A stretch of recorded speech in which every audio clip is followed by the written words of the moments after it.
Chapter 11. When Opposites Collide. Though the wedding planning kept my mind busy and the dreams mostly away, a new worry replaced the dreams.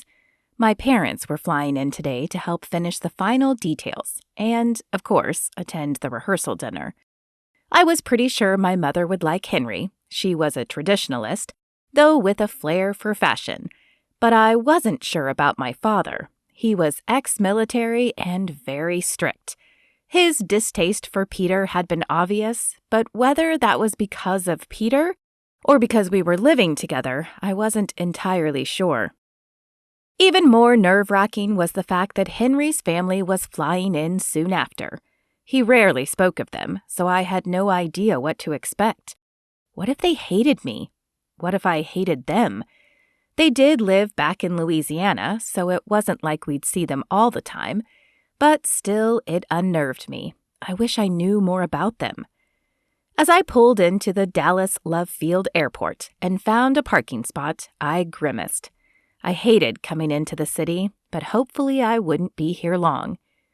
After locking the car door, I trekked into the airport, trying to calm my nerves. Would they like Henry? What would I do if they didn't? I scanned the big TV screens to find their flight and then made my way to their gate. Suddenly, my mother's flashy garb caught my eye. She always did dress larger than life. Today, she sported a bright red and gold dress. My straight-laced father in his black button-up suit stood next to her. "Sandra!" My mother bobbed up and down, pumping her hand. I blushed at the shout, but stepped in that direction. A moment later, I was enveloped in a giant hug. "Hi, Mom," I said into her shoulder. "My baby!" she cried. "I can't believe my baby's getting married." "Mom, I'm 27. I'm not a baby anymore." I sighed. My mother waved her hand in dismissal. "You'll always be my baby." Rolling my eyes, I turned to my father, the antithesis of my mother. He stuck out his hand in lieu of a hug, and I shook it. Though I had always hoped he would show more affection, it seemed some things never changed. I led them through the busy airport to the baggage claim. "So, when do we get to meet the man?" my mother asked, as we waited for the baggage carousel to cycle around. Well, we can probably meet for dinner," I replied, keeping my eyes on the carousel, hoping it would start up and give me a reprieve. "But his family isn't here yet." "When are they coming?" "Tomorrow, I think." The conveyor belt revved to life, and we moved forward to watch for luggage. "There!" My father pointed as a hard gray suitcase came into view. I elbowed my way closer and grabbed it off the belt. "Are there more?" "No, just that one." He took the handle, and I led the way back to the car. "Where is your Mustang?" my father asked when I stopped at the Taurus. I bit my lip. I had gotten so used to this car that I had forgotten all about the Mustang. It was economics, really. This car gets much better gas mileage, and when Peter moved out, I needed to cut finances somewhere. I hoped this would satisfy his practicality. "Well, I hope you at least got a good deal," he said. I convinced him I had as we loaded in. My mother spent most of the ride complaining about the lack of humidity, but my father remained quiet, true to his nature. When we arrived at my apartment, I took the suitcase to my spare room. My mother followed, still prattling on.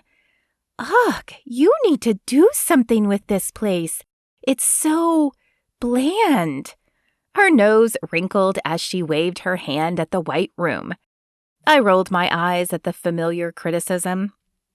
Though I loved my mom, she always pointed out the negatives first.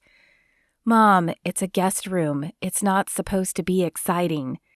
"I'm just suggesting a dab of color. Everything is so white." "Mary, it's fine," my father spoke up. "We're only here for a week." I shot my father a thankful glance and hefted the suitcase onto the queen bed. "I'll go make some tea and let you guys unpack." "Do you have chamomile?" My mother's voice reached my ears as I shut the door behind me. Sighing, I squared my shoulders and sauntered into the kitchen. It was going to be a long week. Henry showed up that evening at 6 p.m. As I opened the door, I smiled. He looked handsome as always in his casual attire. "Thank goodness you're here." I hugged him and then stood on my tiptoes so my mouth would be right beside his ear. "My parents are too." He nodded against me as he returned the hug. "Don't worry, I'm good with parents," he whispered back with a wink, following me into the apartment. "Mom, Dad, this is Henry. Henry, this is my mom, Mary, and my father, Bruce." My parents rose from the couch where they had been sitting. Extending his hand, my father nodded curtly. "Henry?" "It's nice to meet you, sir," Henry replied, shaking the outstretched hand. I watched the exchange intently, biting my thumbnail. My father was measuring Henry with this handshake. An initial opinion would be formed based on this one simple greeting. He nodded again, and I smiled inwardly that he seemed pleased with the strength of Henry's grip. Henry turned to my mother, prepared to shake her hand as well, but she engulfed him in a hug instead. His eyes widened in surprise, though he recovered nicely and returned the hug. "You'll have to forgive my mother," I said, pulling her back. "She forgets not everyone is as into hugs as she is." "It's no problem," Henry replied as he smoothed his shirt. "Well, aren't you just a tall drink of lemonade?" Mary smiled, and her eyes roved up and down Henry in appreciation. "Mom," I hissed as Henry's face colored, "why don't you come help me in the kitchen?" She threw a wink at Henry, but acquiesced and followed. As soon as we rounded the corner and were out of sight of the men, I whirled on my mother, hands akimbo. "What?" my mother asked, holding out her hands defensively. "I was just saying he's handsome." "You didn't have to say it so loud or with those words. You're embarrassing me." "Oh, I'm sure a man like that is used to hearing it." She waved her hand in dismissal again, and, sighing, I turned to the cupboard and pulled several plates down. "Here, make yourself useful." I placed the plates in her hands and pointed to the table. My mother rolled her eyes but took the stack and began setting the table as I finished the last-minute preparations. When everything was ready, I called the men in, and we sat down around the small table. Dinner was polite, though reserved. My father grilled Henry on his job, his plans for the future, and his past. Henry, to his credit, answered each question as it arose, and his answers seemed to satisfy the ex-army man, though both my mother and father seemed surprised about Henry's religious views. After dinner, the men retired back to the living room, while my mother and I cleared the table and put the dishes in the sink. Leaving them to be washed later, we then joined the men. I was surprised to hear my father discussing religion with Henry, as I had no idea he had an interest.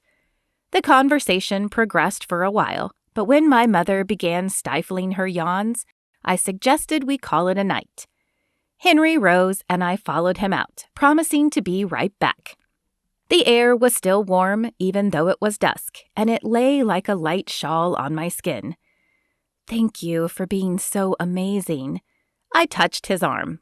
"I know my parents are rather quirky." Henry smiled and took my hand. "I thought they were sweet. Besides," his eyes clouded over, "my family has some quirks too." "Do you want to talk about it?" I asked hesitantly. He stiffened, displaying his answer before he voiced it. "No, we'll talk about it later." I nodded, curious, but deciding to let it go for now. "Are they arriving tomorrow?" "They are. Shall we meet for dinner again?" "We might as well," I agreed. "They have to meet sometime." We kissed goodnight, and I re-entered my apartment. My mother stood waiting to pounce on me. "He seems lovely." "He is," I agreed. I curled up on the couch with my mother beside me and began to tell her of how Henry and I met. Minus the breakdown and the abortion, of course. I had decided I was never going to tell anyone about it besides Peter and Raquel, both of whom I was sure would keep my secret. It was nice having my mom around to talk to. We hadn't really spoken much since college, though I couldn't really remember why.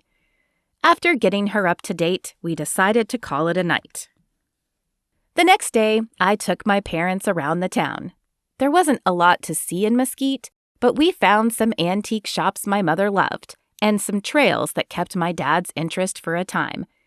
We stopped for barbecue as a late lunch before heading back to the apartment. Once inside, my parents each got out a book to read while I went to take a shower to freshen up. As I pulled on a soft yellow dress, my throat grew dry at the prospect of meeting Henry's family. Because he rarely spoke of them, all sorts of images played in my imagination. Promptly at 6 p.m., the doorbell rang. I gave myself one last glance and shuffled to the door. Henry stood looking uncharacteristically stiff in a blue button-down shirt. Behind him was an older man who was clearly his father, as the resemblance ran deep. He was also dressed smartly in a blue dress shirt and slacks. Henry's brother, a younger version of himself, stood to the left of his father, but it was the woman who stood out to me. With her short hair, suit, and severe expression, she seemed such a contrast to Henry.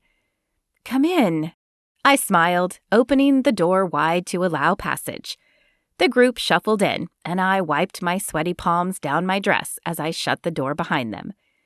Introductions were made around the room, and then a tense silence descended. Sylvia, Henry's mother, checked her watch, while David, his father, and Anthony, his brother, dug their shoes into the carpet.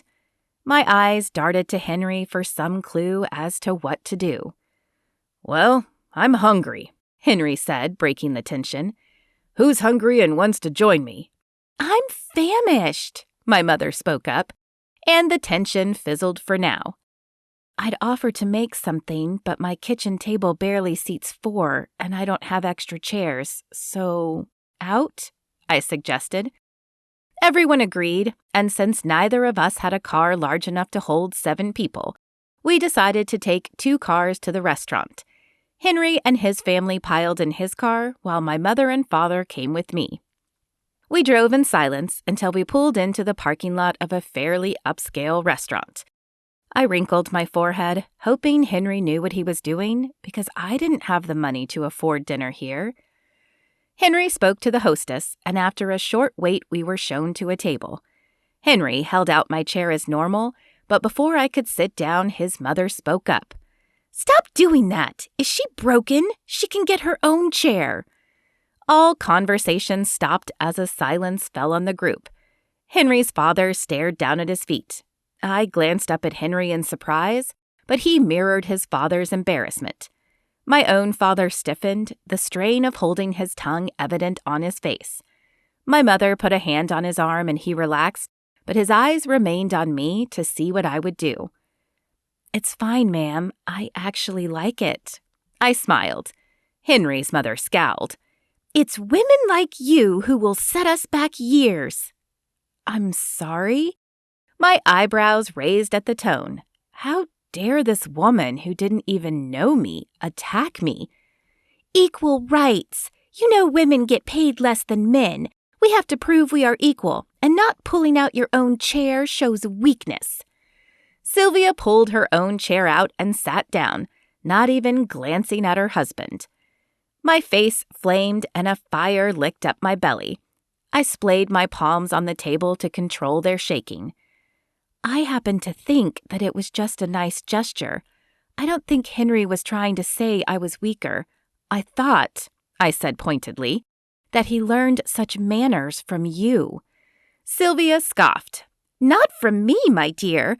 I never let him do such things for me. I tried my best to instill in my children that men and women are equal and deserve the same rights." "Yeah, and look what that got us," Anthony spoke up softly. Henry shot him a look, and Anthony dropped his eyes to the table. I considered one brother, then the next. What did that mean? Another tense silence descended. Whatever implication was in Anthony's words had at least quieted Sylvia. She surveyed her menu silently, as did Henry's father. Henry sat down next to me, and I turned questioning eyes on him, but he shook his head slightly to indicate that now was not the time. "Well, I think I'll be having the steak," my mother spoke up, trying to change the mood. "Yes, me too," my father added. And while the topic lightened to food and drink, the damage was done. Sylvia and I shared a terse silence the rest of the evening. When I wasn't deciding if I wanted this woman to like me, I was trying to decipher what secret the brothers were sharing and if it would impact our wedding and our future. When dinner ended, the waiter brought the check. "Will one check be fine, or would you like me to split it up?" he asked, looking at each of the men. "Actually, I'll take that," Sylvia said, snatching the bill. While I was grateful, as I didn't have the money to cover it, I wasn't sure if Sylvia was doing it to show off her money or her equality. Regardless, I was relieved I wouldn't have to return in the same car with her. After hugging Henry goodnight and promising to meet up later, I climbed in the car with my parents. "Well, they seem lovely," my mother said with a fake brightness. My father and I both whirled to face her. "Sylvia seems horrible," I sighed. "What am I marrying into?" "Perhaps you should have found out more about them before accepting the proposal," my father suggested softly. I opened my mouth to reply, but before I could, my mother interrupted. "The thing to remember is that you are marrying Henry and not his mother." "But she's bound to be a part of our lives." I backed the car up and began the short drive home. "I'm curious how Henry turned out so chivalrous," my father murmured. "Did he serve in the military?" "Yes, a short stint in the Air Force," I replied. "But I think a lot of his behavior has to do with God. I've been attending church with him, and most men there are very respectful of women, just like Henry." "Tell us more," my father said, and I found myself kind of excited as I rattled on about the church and all that I had learned. I still didn't believe God would forgive me, but maybe if I enlightened my parents, they could be saved. Telling them about Jesus gave me a sense of peace as well, and by the time we reached the apartment, I had almost forgotten the tense evening.